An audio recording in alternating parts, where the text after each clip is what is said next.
I'm Jody Avirgan. Have you heard of Blue Apron? Well, now you have. Blue Apron's mission is to make incredible home cooking accessible to everyone. The country's #1 fresh ingredient and recipe service, fresh, high-quality ingredients make the difference, so it's important to know where your food comes from. Plus, it's affordable, easy, and full of surprises. Check out this week's menu and get your first 3 meals for free with free shipping. You will love how good it tastes and feels to create home-cooked meals with Blue Apron, so don't wait. Go to blueapron.com/30 for 30. This is the Stephen A. Smith Show podcast. I'm Stephen A. Good afternoon, everybody. Welcome to the latest edition of the Stephen A. Smith Show, coming at you as I love to do every weekday over the airwaves of ESPN Radio. That's 98.7 FM, New York City. That's 710 ESPN LA, and of course nationwide over the airwaves of ESPN Radio, Sirius XM style, Channel 80. Number to call up as always is 866-729-3776. That's 866-SAY-ESPN. Got a lot of stuff to get into today. Looking forward to getting into a lot of stuff today on the NFL, in the sport of boxing / the MMA. There's a few things to get into as well. There's a trade that took place in Major League Baseball that's worth talking about. Derek Jeter is making news still in Miami with the Marlins. All of that and more are definitely things that we should definitely be looking forward to getting into, and we definitely will do that today right here on the Stephen A. Smith Show, ESPN Radio, Sirius XM, Channel 80. But before I do any of that, I want to sit up there and give you the Christmas Day lineup of the National Basketball Association. We got the Philadelphia 76ers at the New York Knicks at 12 noon. We've got the Cleveland Cavaliers in a rematch of the NBA Finals at Golden State at the Oracle, 3 p.m. on ABC Eastern Time that afternoon. Of course, you've got the Washington Wizards at the Boston Celtics, 5:30, also on ABC, following Cleveland versus Golden State. That's at 5:30, okay? You've got the Houston Rockets at Oklahoma City that night, 8 p.m. Eastern Standard Time, also on ABC. Okay, so ABC has a triple header. And then, of course, on TNT that evening, you got the Minnesota Timberwolves at the Los Angeles Lakers, 10:30 p.m. Eastern Time, 7:30 Pacific, live on TNT. That is the Christmas Day lineup. And why do I give that to you?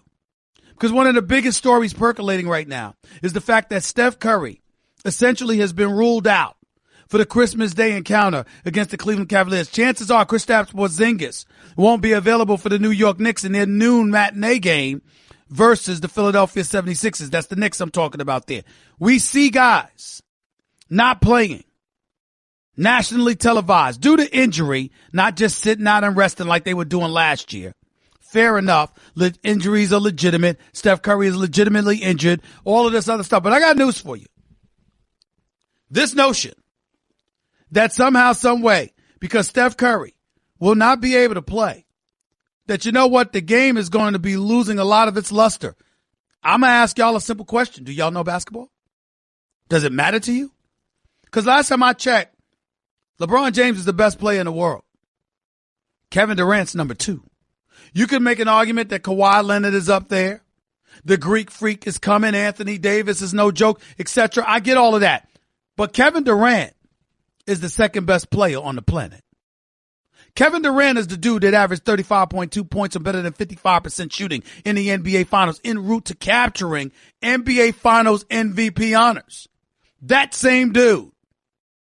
Last time I checked, Steph Curry being out puts more of an onus on him. And since it puts more of an onus on him, it will make the encounter with LeBron James even that much more compelling. And that's exactly what I want to see. I don't understand how anybody can have a problem with that. You see, when it comes to the sport of basketball, yes, it's a team game. Yes, cohesiveness and chemistry and rhythm and all of those things come into play. And I get all of that. I understand that it's a team game. I understand that you can't win by yourself. I understand that you need the help of your comrades. I get all of that. Who the hell doesn't understand that? If it's a team sport, that's what you got to do. This ain't boxing. It ain't tennis. It's not golf. Even though in boxing, you got a trainer. And in tennis, you got a coach. And in golf, you got a caddy. Bottom line is when it's time to perform, you on your own. You're on your own. But I got news for you. In the sport of basketball, regardless of the fact that it's a team game, and you can run your rotation offense, and you can sit up there and swing that ball from side to side, there always comes a moment in time in the course of a game where it's about me against you. It's about us going at each other and handling our business. And that's what I'm looking forward to. I want to see that with Kevin Durant and LeBron James. That's what I want to see. And guess what? That's what y'all all should want to see. Steph Curry's a superstar, the greatest shooter in the history of basketball as far as I'm concerned. I have never, in my entire 50 years on this planet Earth, 47 of which I watched basketball, I have never in my life seen a shooter as good as Steph Curry. I've seen guys who could spot up and shoot. Remember Andrew Toney? Remember Ricky Pierce? Maybe downtown Freddie Brown for the Seattle Supersonics in 1979 and 1980? I mean, hell, the great Larry Bird. Dirk Nowitzki. Reggie Miller. Ray Allen. I've seen it. I see a guy like them who was spot-up shooters. I see an Andrew Toney who could shoot off the dribble. I have never in my life seen a shooter who could do both with the marksmanship that I've witnessed from Steph Curry. He is that great of a shooter. He's that lethal of a sniper. If he wasn't playing basketball and he was in our military, we'd be having him everywhere. Because this long-range bomber that he is something special to behold. When he's on the court, it's damn near unfair. If you got Kevin Durant and Klay Thompson to go along with them, because quiet as kept, Klay Thompson is one of the greatest shooters we've ever seen. He's that lethal of a marksman himself. But without Steph Curry on that floor, suddenly it puts Kevin Durant in the mind's eye. And that's what I'm looking forward to on Christmas Day. 866-729-3776. That's 866-SAY-ESPN. It matters, ladies and gentlemen. It flat out matters. Y'all talk about, well, you know what? Steph Curry's not going to be there. Just like Isaiah Thomas is not going to be there for LeBron. That means LeBron doesn't have his sidekick. He doesn't have an all-star like Kyrie Irving, who now plays in Boston. And he doesn't have a guy that averaged 28.9 points per game last year in Isaiah Thomas. So it's LeBron. And oh, by the way, since Kevin Durant doesn't have Curry, it's KD. This is what you look forward to. Because you want to find moments where you can sit up there and be like, look, man, the hell with team basketball at this particular moment in time. It's me against you. What you going to do? If this is the playoffs, I'm not happy that Steph Curry's out, is injured. Because I don't want any excuses. May the best man win. But for the purposes of a regular season game between two teams who are expected to meet in the finals, all we've got is this matchup. We should be looking forward to it. Cleveland lost the game last night against the Milwaukee Bucks. They look vulnerable. Boston is in pursuit of Anthony Davis, according to Adrian Wojnarowski for ESPN. We don't know if that happens. If they got Anthony Davis, what would that do to the Boston Celtics? Will it push them over the hump against Cleveland? All of those things are legitimate basketball questions that should be asked. Houston, as lethal as they look. The Lakers with their young squad, what do they need in order to be a playoff team? And if you had a choice, if you were a star and you could join either team, the Lakers or the Knicks, which one would you pick? So many basketball questions. We don't know how many answers they are, but we'll find out in a minute. You're listening live to the Stephen A. Smith Show, 866-729-3776. It's 866-SAY-ESPN. More of the Stephen A. Smith Show on ESPN Radio in a minute. Want to be a part of the show? Hit Stephen A. up weekdays from 1 to 3 Eastern at 866-729-3776. Hey girl, have you done something new with your scales? Using new moisturizer? Nice. It really brings out the hazel in your eyes. Oh, hold on. Are you using whitening strips too? Your fangs look good, girl. Really good. A really charming snake charmer? Surprising.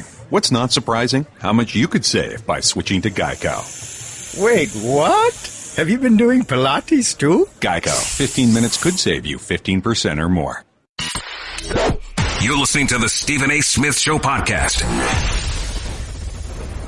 Listen to the Stephen A. Smith Show, ESPN Radio. Let's go to Evan in Jersey. You're live with Stephen A. What's up, Evan?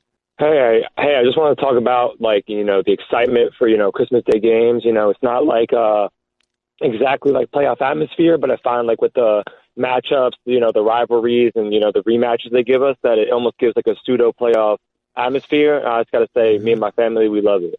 We sit down on Christmas Day, all of us, and we just sit down and watch it. It's a bomb. Well, I just think that it's a mistake for people to think that it's not something to look forward to if Steph Curry's not playing. If you got Kevin Durant going up against LeBron James, that's something to look forward to. Exactly. That's how I view it.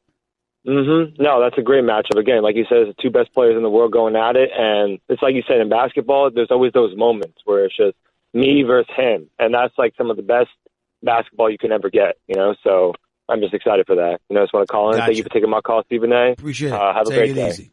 Have a happy holidays. Charlie in Queens, you're live with Stephen A. What's up, Charlie? Stephen A., hope you have a happy Merry Christmas and happy holidays. Thank you. Go ahead. And I want to talk about Porzingis. That I'm excited for what the Knicks are doing, and Porzingis is a big star. But my biggest fear as a loyal Knicks fan is that Porzingis is so fragile, and he hasn't had that major the torn meniscus or to miss 40 50 games. But he's tall. But he's tall and he's skinny, and there is concerns as to what he can withstand. I think that's very fair on your part. My fear is that I don't want Porzingis to become the injury history of a Derrick Rose. I hope he doesn't become one of those.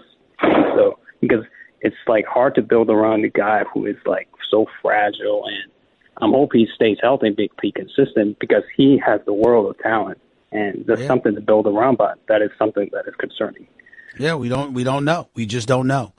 I appreciate the call, though. Thank you so much. 866-729-3776 is 866-SAY-ESPN. By the way, on an NFL note, Rams running back Todd Gurley, defensive lineman Aaron Donald, kicker Greg Zuerlein, punter Johnny Hecker, and return specialist Farrell Cooper were voted to the Pro Bowl, the NFL announced yesterday. So I just wanted to make sure that we put that in there because that's a big, big deal.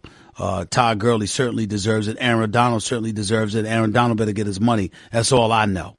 I want to make sure that I point that out. I want to make sure I didn't forget that. I think we all need to keep our eyes on that. Rams need to pay that man. Let's go to D. You're live with Stephen A. Talk to me. What's up? Hey, what's up, Stephen A.? Merry Christmas to you. Hey, Merry Christmas. Go ahead. I just want to know, as far as NFL, who your sleeper team is. My sleeper team is the Carolina Panthers to make the Super Bowl against the Steelers. I think the Steelers are the best team in the AFC, even though they lost to the Patriots. The Steelers should have won that game. If you do the eye test, I think the Steelers are a lot better. And then also, I think LeBron James is going to get the best of KD again for the Christmas Day games. Go Cavs. What you think? Well, listen, it's to attach to the operative word, which is sleeper, meaning somebody that came out of nowhere, somebody that you don't see coming, somebody that nobody's thinking about actually going to the Super Bowl. My sleeper would be the Jacksonville Jaguars. Okay. Because that defense is elite. The Patriots look highly suspect. I have zero faith in Blake Bortles. That much is true. However, that defense is no joke. Plus, they can run the football, and they're Rough Riders. The combination of those three elements, if the Patriots are not on their A game, bad things can happen. And it certainly could happen against the Steelers as well. So that would be, when we use the operative word sleeper, that's where I'm coming from with it. Okay, no problem, Stephen A. What you think about LeBron James and the Cavs against the Warriors. I can care Day. less. I can care less. I can care less on Christmas Day. I care about the matchup between LeBron and KD. It doesn't matter to me who wins or who loses because there's nothing that's going to be indicative of what's going to happen come June. That's why I don't care. But I appreciate the call. Thank you. Daniel, you're live with Stephen A. Talk to me. Hey, Stephen A. I was wondering, how are the Cleveland Browns going to keep Hugh Jackson, who's arguably been the worst NFL coach in history, and they're going to keep him for his third season?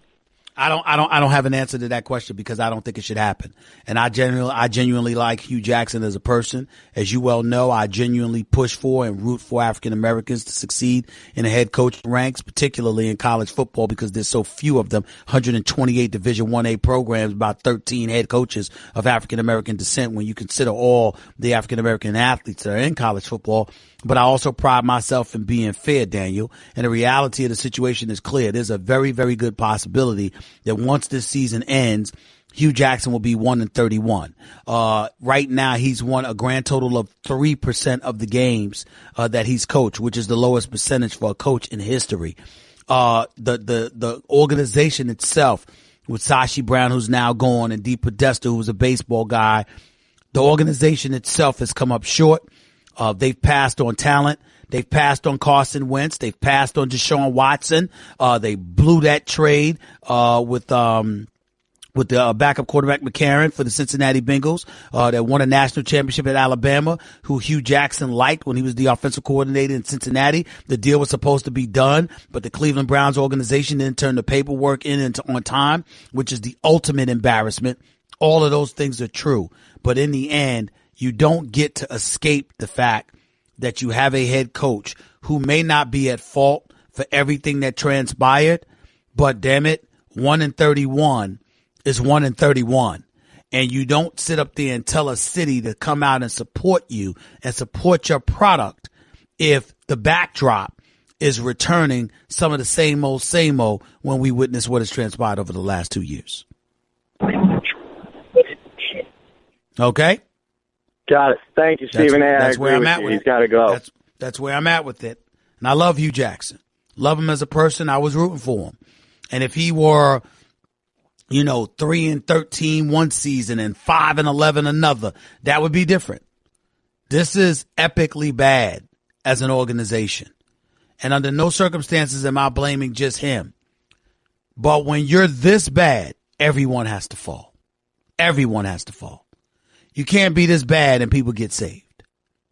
I mean, Cleveland Browns are so bad that folks should be petitioning for a new owner. They should be petitioning for a new dance team, new cheerleaders, new water boys, new everything. When you're that bad, you got to clean house. You just got to clean house. 866-729-3776 is 866-SAY-ESPN. One of the other subjects I wanted to get into, artist, hip-hop mogul, Sean P. Diddy Combs, wants to own the Carolina Panthers NFL franchise. I'll tell you what I think about that, whether or not it should be supported, what obstacles he may face, and what he damn sure needs to shut the hell up about if he wants to have a snowball's chance in hell of pulling this off. That is becoming an NFL owner. 866-SAY-ESPN. You are listening live to the Stephen A. Smith Show, ESPN Radio. Guess what? You're in the middle of the Stephen A. Smith Show podcast. Damn it, I mean it! 1 minute past hour number one back here on the Stephen A. Smith Show, ESPN Radio. I'll get back to your phone calls in a minute at 866-SAY-ESPN. That's 866-729-3776. For those of you who have not heard the news, Jerry Richardson, owner for the Carolina Panthers of the National Football League, is looking to sell the team. The Carolina Panthers will be put up for sale at the end of the 2017 NFL season, whenever that ends for the Carolina Panthers. Not before. Jerry Richardson has been the owner for many years, dating back to the early 90s when he, along with a group of investors, purchased the Carolina Panthers for $206 million. He owns 48, excuse me. He owns 48% of the team. The other investors compiled of businessmen in the North Carolina area, owns the other 52%. He's the majority owner and the controlling partner of the franchise, which is at 48%. Again, he purchased it for $206 million. They are now worth over $2.3 billion, according to Forbes magazine. Excuse me. Got a little cough going on. Nothing major, though. Having said all of that, I've been on the record. I was incredibly appalled over the weekend because we learned that the NFL was indeed investigating allegations of misconduct on a part of Jerry Richardson. In light of the things that have happened in the news in regards to everyone from Bill O'Reilly to Matt Lauer to Senator Al Franken, senatorial candidate Roy Moore out of Alabama, Charlie Rose. The list goes on and on. When the news came out that Jerry Richardson was being investigated and the NFL was overseeing the investigation, even though they hired an independent investigative arm, what appalled me was that we didn't know specifically what the hell that was about. Had it been an athlete in their 20s or whatever, we would have plastered them all over the tube. When it was Bill O'Reilly or Matt Lauer or Charlie Rose or Al Franken or anybody else, we plastered that all over the news. Why the hell should we not know what the specific allegations are for an 81-year-old man who owns the Carolina Panthers, who players have lamented, spoke to them in a fashion where you are clearly the laborers. You own nothing. We own you kind of mentality that Jerry Richardson walked around harboring. Why the hell didn't we know this? Until Sports Illustrated came out with insensitive racially charged remarks, sexual misconduct, inappropriate behavior, all of the stuff that they listed. Until then, we didn't know anything about what Jerry Richardson was being accused of. That was my problem. By Monday, it was announced that Jerry Richardson would be putting the team up for sale at 81 years of age, clearly with an investment that's 10 times more, that's worth 10 times more than he spent. Obviously, at 81, he gets to walk away with a boatload of money. Gets to walk away with a boatload of money.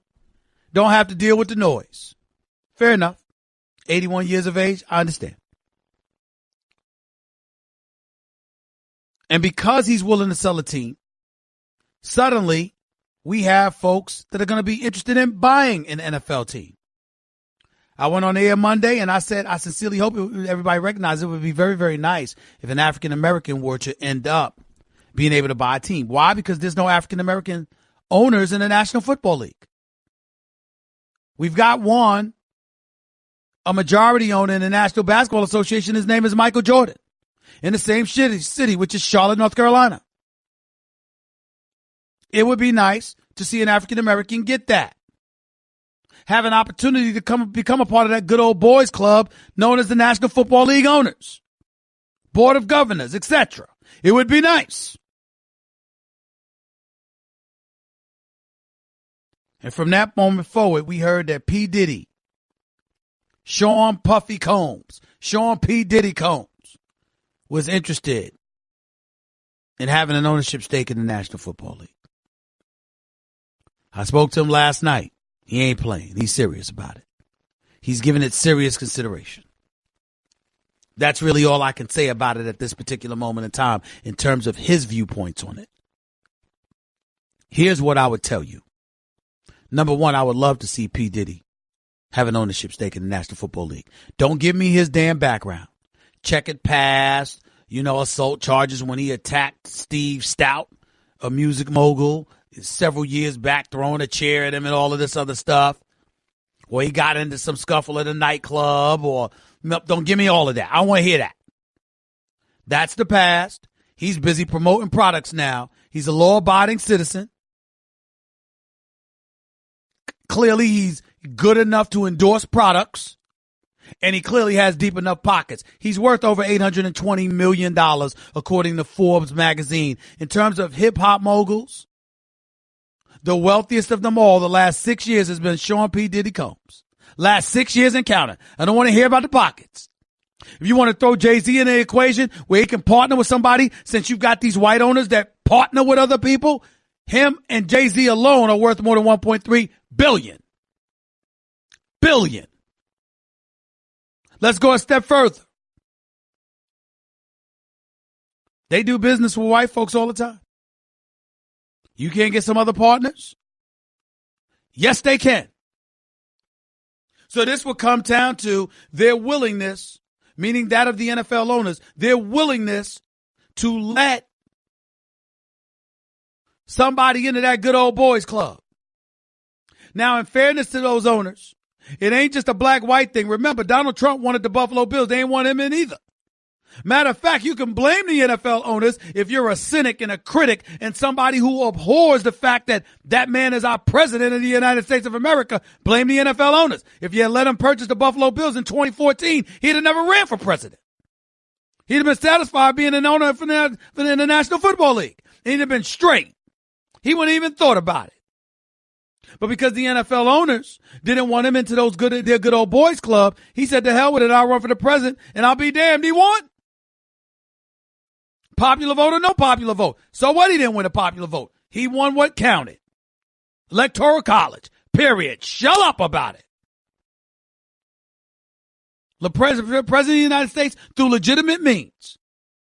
You want to bring up some Russian investigation? Get over it. Oh, my Lord. A foreign country actually manipulated us. Did they go to the polls and vote for you? No, they didn't. So basically, the more that story percolates, what you're basically saying is, excuse me, they provoked us and turned us into suckers. And that's why we voted differently than we otherwise would have. That ain't anybody's problem. That doesn't delegitimize the president. He's the president. I didn't vote for him, but he's the president. But if the NFL owners turn him away, what do you think they're going to do with Sean P. Diddy Combs? Especially if this man opens his mouth and starts talking about how he wants Colin Kaepernick to be a part owner. I didn't have a chance to have that part of the conversation with P. Diddy last night because I had to meet with my bosses and I had to go. But had I had an opportunity to talk to P. Diddy about that, I would have told him to shut the hell up. Don't say Colin Kaepernick's name again. I'll explain why in just a minute. You're listening live to the Stephen A. Smith Show, ESPN Radio. Give Stephen A. piece of your mind. He is sorry. Call him weekdays from 1 till 3 Eastern. I mean, just trash. At 866-729-3776. Blue Moon is brewed with Valencia orange peel and a touch of coriander. It's a creative twist on a Belgian-style wheat ale for a taste that shines brighter. Taste responsibly. Blue Moon Brewing Company, Golden, Colorado. Guess what? You're in the middle of the Stephen A. Smith Show podcast. Damn it, I mean it! There comes a point in time we just have to think about things, and we have to think about things just a tad bit differently. Listen up. One of the hard parts, and I'm just going to put it out here, and I welcome so many people to call and chime in about this. Ladies and gentlemen, you got categories like African American, you got, blacks, you got this, that. This is what I like to say. I'm not just a black man. I'm a brother. I love my people. love us. Good, bad, ugly, or whatever. I mean, you've got some folks who happen to be black in the United States of America that don't want to identify themselves with the African American community. I'm not that dude. I love my people, even when some of the worst elements of us rear its ugly head. And one of the things that's rearing its head right now, that's disgusted me even this morning with a few people, is this thing about Colin Kaepernick. Colin Kaepernick possibly being an owner in an ownership group for an NFL franchise. Because you see, that's emotion. And even though emotions are valid, even though sometimes they're well placed, it's validation, it's motivation, it's agenda, it's definitely apropos. It doesn't always mean it's wise. In a perfect world, I'd love Colin Kaepernick to own an NFL franchise. I'd love to see Colin Kaepernick in a boardroom with other owners. I'd love it. But I'm not an NFL owner who happens to be white, who happens to have hundreds of millions, if not billions of dollars, whose primary concern is the bottom line. These are not activists at heart. Who cares about the plight of the African American or other minority communities in this country? And let's reach back and lift everybody up. Lift every voice to sing. That's not who they are. They're businessmen. And anything that compromises the business is something they don't want connected to them. It's simple. So when we talk about P. Diddy, who has proven he's about making money, and we talk about Jay-Z, who has proven he's about making money, and we talk about any potential owners that are willing to join with them to become owners of an NFL franchise, we're talking about moneymakers. Colin Kaepernick is a football player turned activist. If National Football League owners were not willing to let him back into the league as a backup quarterback, knowing he's better than some starters, why in God's name would they let in a prospective owner saddled with Colin Kaepernick as a partner? It just wouldn't be an intelligent decision. Now, I'm talking about fact. I'm not talking innuendo. I'm not talking emotion. I'm talking fact. The emotional side of me, damn it, I'd love for Colin Kaepernick to be in a boardroom with them. I'd love for him to be in a position to hold them accountable as one of their equals as to the transgressions they commit every day. But that's not the real world. The real world says they're a private entity in a private club. They don't have to invite anybody in to their clique. And if they chose to, and if it was in their best interest to do so, to bring somebody like P. Diddy in, it is perfectly within their right to say, we want you, but not with him, not with Colin Kaepernick. We don't want to be coming to board meetings having to deal with that dude every month. It's perfectly within their right. And so as a result, if you want to be a part of that group, if you're P. Diddy or anybody else, you got to play chess instead of checkers. You got to understand the big picture. And you got to know that somebody like Colin Kaepernick, God bless him and his wonderful soul for the sacrifices he was willing to make on behalf of all of us.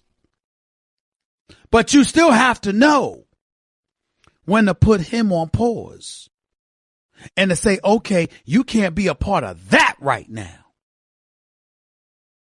And for those of you out there that want to bloviate on behalf of Colin Kaepernick and raise the black fist and go off and all of this other stuff, my question is simple. Those 15 seconds to 15 minutes that you get an opportunity to exhale with your verbiage, is that more powerful, more significant more impactful, more profound than actually having an African American owner own an NFL team? You know the answer to that question, which means that you know that Colin Kaepernick don't need to be a part of this discussion any longer. And if you don't know better, shame on you, damn it. Hour number 2 up. That's just a sample of what you'll hear on the Stephen A. Smith Show. Weekdays at 1 p.m. Eastern on Sirius XM Channel 80 and the ESPN app.